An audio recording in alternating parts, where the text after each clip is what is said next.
இலக்கியம் என்பது மனிதர்களை செம்மைப்படுத்துகிற விஷயம்.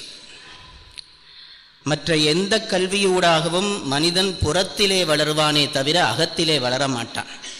சமயமும் இலக்கியமும் தான் மனிதனை மனிதனாக வளரச் செய்வன. அதனால் ஆண்டுதோறும் நடக்கிற விழா என்பது நம்மை நமக்கு உணர்த்தி நம்மை விட உயர்த்துவது என்கின்ற அந்த உண்மையை நீங்கள் தெரிந்து கொள்ள வேண்டும். ஒரு வாழ்க்கை தவமாக ஐயா அவர்கள் இந்த விழாவை நடத்துகிறார்கள் என்கிற பொழுது நீதியரசர் சொன்னது போல ஒரு விழாவை நடத்தி பார்த்தால்தான் அதனுடைய சங்கடம் என்ன என்று தெரியும். தூர இருந்து விமர்சிப்பது என்பது சுலபம். பொது வாழ்வுக்கு வந்து சமூகத்திற்காக ஒரு செயல் செய்கிற ஒருவனுக்கு தேவையான அல்லது அவனுடைய முதல் தகுதி என்னவென்று கேட்டால், சமூக வாழ்க்கையிலே வருகிற பொழுது புகழ் வருகிறது, பாராட்டு வருகிறது, பெருமை வருகிறது, எல்லாமே வருகிறது.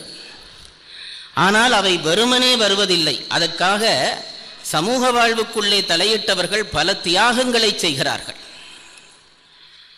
அப்படி சமூக வாழ்வுக்குள்ளே வந்தவர்கள் செய்கிற தியாகங்களுக்குள்ளேயே பெரிய தியாகம் எது என்று கேட்டால், நான் சொல்வதுண்டு, அவர்கள் முதலிலே தன்மானத்தை துறக்க வேண்டும். இது ஒரு பெரிய விஷயம். யாராவது ஒருவர் ஒரு வார்த்தை சொல்லிவிட்டால் எங்களுடைய நெஞ்சு எவ்வளவு புண்படுகிறது. சமூக வாழ்க்கைக்குள்ளே வந்துவிட்டால் 1000 பேர் 1000 விமர்சனம் செய்வார்கள். அதை தாங்குகிற சக்தி உள்ளவன் தான் சமூக வாழ்வுக்கு வரலாம். அதனால் தான் சமூக வாழ்வு வந்தவர்களை சமூகம் போற்றுகிறது. நான் நினைப்பதுண்டு, அன்னை தெரசாவை பற்றி ஒரு வார்த்தை சொல்வார்கள், ஒரு செய்தி சொல்வார்கள். அது உங்களை எல்லாம் கேள்விப்பட்டிருப்பீர்கள். இந்த மேடையிலே நான் புதிதாக என்ன சொல்வதென்று எனக்கு தெரியவில்லை. அத்தனை பெரியவர்கள் பேசுகிற மேடை. ஒரு முறை தன்னுடைய இல்ல குழந்தைகளுக்காக அம்மையார் ஒரு பெரியவரை சந்தித்து நிதியுதவி கேட்க சென்றாராம். அந்த செல்வந்தருக்கு இந்த அம்மையாரை பிடிக்கவில்லை. அவர் பிரமதம் சார்ந்தவர் என்றபடியால் பிடிக்கவில்லை. இந்த அம்மையார் வந்ததை அவர் விரும்பவில்லை. வேண்டா வெறுப்பாக அவரோடு பேசினார். இந்த அம்மையார் உரையாற்றிவிட்டு, எங்கள் குழந்தைகளுக்கு நீங்கள் உதவி செய்ய வேண்டும் என்று ஒரு நோட்டை அவர்களிடம் நீட்டினார்கள். இந்த செல்வந்தனுக்கு அம்மையாரிலே கோபம். அவன் என்ன செய்தானாம், அந்த அம்மையாரை பார்த்து அந்த அவர்கள் கொடுத்த நோட்டு புத்தகத்திலே காரி துப்பி, இதுதான் என்னால் முடிந்தது, கொண்டு போ என்றான்.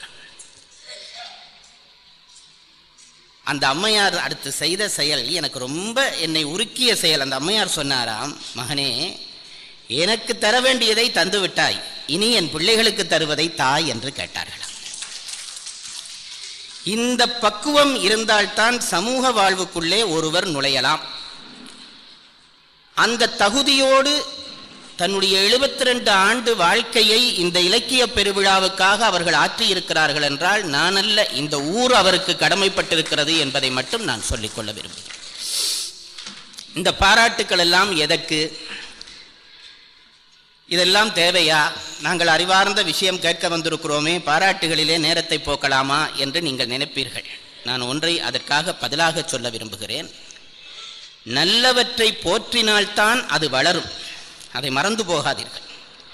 என்னுடைய தேவையை நிறைவேற்று, நான் போகிறேன் என்கிற மனநிலையினால்தான் நம் சமுதாயம் தாழ்ந்து விட்டது.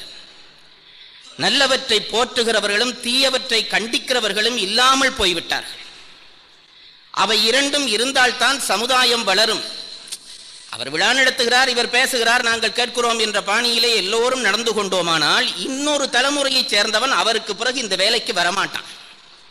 இவரை பாராட்டுவது இவருக்காக அல்ல, இவருக்கு பிறகும் சேலத்திலே இந்த விழா இன்னும் 100 நூற்றாண்டுகள் நடைபெற வேண்டும், அதற்கு யாராவது முன்வர வேண்டும் என்கின்ற அந்த ஊக்கத்தை கொடுப்பதற்காகத்தான் அவரை பாராட்டுகிறார்.